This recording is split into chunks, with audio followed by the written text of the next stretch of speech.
Malaking responsibilidad ang nakaatang ngayon sa bagong talagang DepEd Secretary na si Senator Sonny Angara. Alamin natin ang punto de vista dyan ni Professor Antonio Contreras. Professor.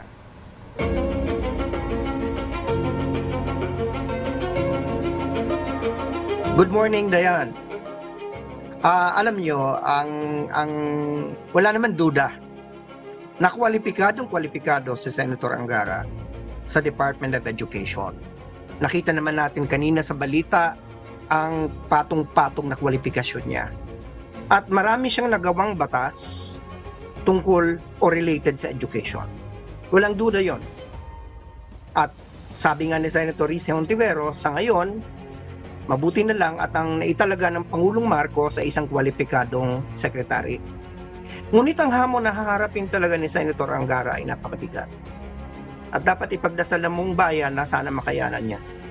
Kasi iba po ang pagiging senador at ibang pagiging kongresista sa pagpapatakbo ng isang napakalaking burokrasya na katulad ng Department of Education.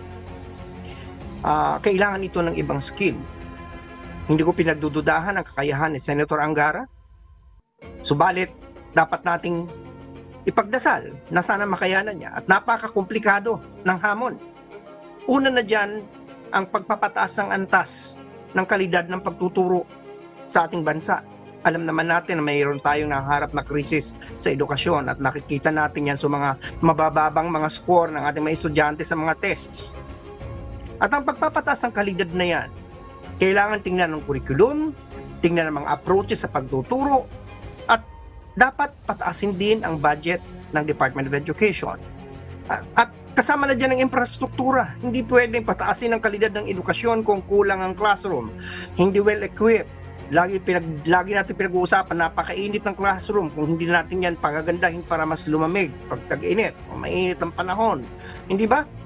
At mas higit sa lahat, dapat inaalagaan ang karapatan ng mga guro. Dapat alagaan ni Senator Angara ang karapatan na nagtatrabaho sa Department of Education, hindi lamang kasama dyan yung teachers, kundi yung mga administrative support. Sapagkat kapag hindi masaya ang mga guro, pag sila ay abot sa liig ang trabaho, kapag sila ay ginigipit, di ba? Kasi importante yung karapatan nilang maipaabot ang kanilang mga hinaing. Kailangang suportan natin ang mga unyon ng mga guro. The right to organize is important. The right to speak up is important. Sapagkat nakita naman natin kung anong epekto kapag pinipigil mo, mismo yung mga guro, sinisensor natin kung anong sasabihin. Napakalaki ng hamon. Napakalaki ng hamon. At sabi ko nga, ipagdasal natin si Senator Sonny Angara na sana matukunan niya itong mga hamon na to. Magawa niya yung trabaho. Kasi sabi ko nga, crisis. Nasa crisis situation tayo sa edukasyon. We are now in an educational crisis.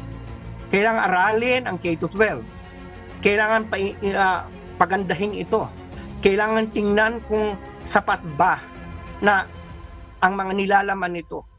At tingnan din natin ang papel na ginagampanan ng ating sariling wika sa pagtuturo. Kasi alam mo, gusto natin pumunta agad sa English. Pero yung intelektualisasyon ng wikang Pilipino, yung paggamit ng wikang Pilipino, importante din yan. Yung pagbabalik ng kasaysayan sa pagtuturo para maituro ito sa K-12, importante din yan. So content-wise, infrastructure-wise, for the welfare of the workers, napakalawak at napakalaki ng hamon. Ang tanging masasabi ko na lamang kay Senator Sonny Angara, kakayanin mo yan, pero lagi ka naming ipagdadasal, Ginoong Sekretary. Yan lamang aking punto de vista ngayong araw na to. Balik sa inyo dyan sa studio, Dayan. Maraming salamat, Professor Contreras.